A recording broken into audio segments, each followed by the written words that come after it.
My Lord Bagorice. Once upon a time there was a brave warrior called my Lord Bagorice, who spent all his time in waging war against the king's enemies.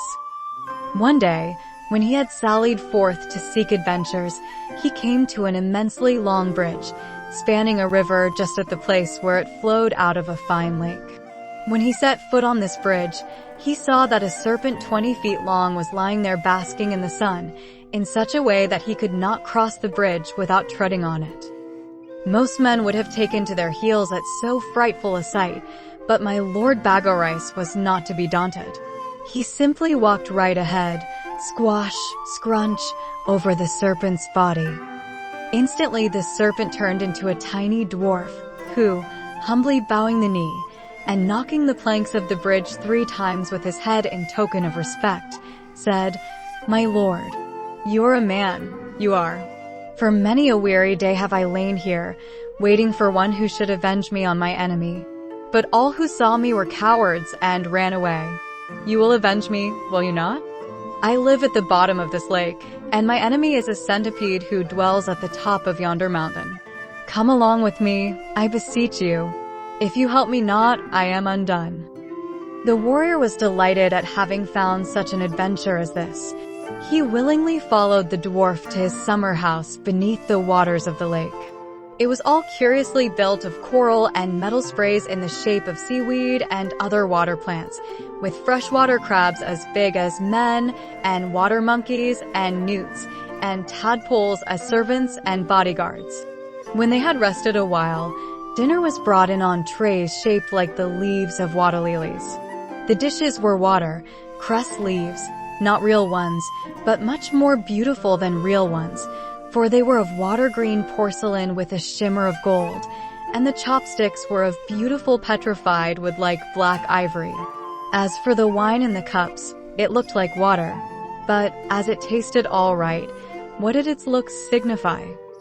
Well, there they were, feasting and singing, and the dwarf had just pledged the warrior in a goblet of hot steaming wine, when thud, thud, thud, like the tramp of an army, the fear-filled monster of whom the dwarf had spoken was heard approaching.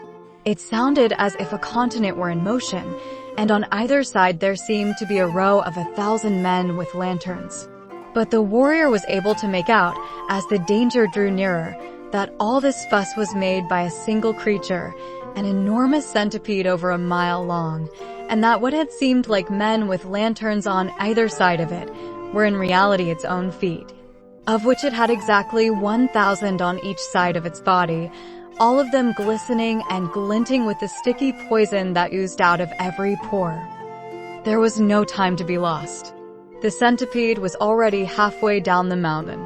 So, the warrior snatched up his bow, a bow so big and heavy that it would have taken 5 ordinary men to pull it, fitted an arrow into the bow notch, and let fly.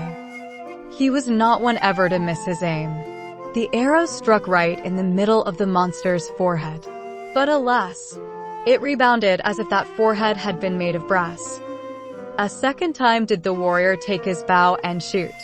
A second time did the arrow strike and rebound, and now the dreadful creature was down to the water's edge, and would soon pollute the lake with its filthy poison. Said the warrior to himself, "Nothing kills centipedes so surely as human spittle." And with these words, he spat onto the tip of the only arrow that remained to him, for there had been but 3 in his quiver. This time again the arrow hit the centipede right in the middle of its forehead. But instead of rebounding, it went right in and came out again at the back of the creature's head, so that the centipede fell down dead, shaking the whole countryside like an earthquake, and the poisonous light on its 2,000 feet darkening to a dull glare like that of the twilight of a stormy day. Then the warrior found himself wafted back to his own castle, and round him stood a row of presents, on each of which were inscribed the words, "From your grateful dwarf." One of these presents was a large bronze bell, which the warrior, who was a religious man as well as a brave one, hung up in the temple that contained the tombs of his ancestors. The second was a sword, which enabled him ever after to gain the victory over all his enemies.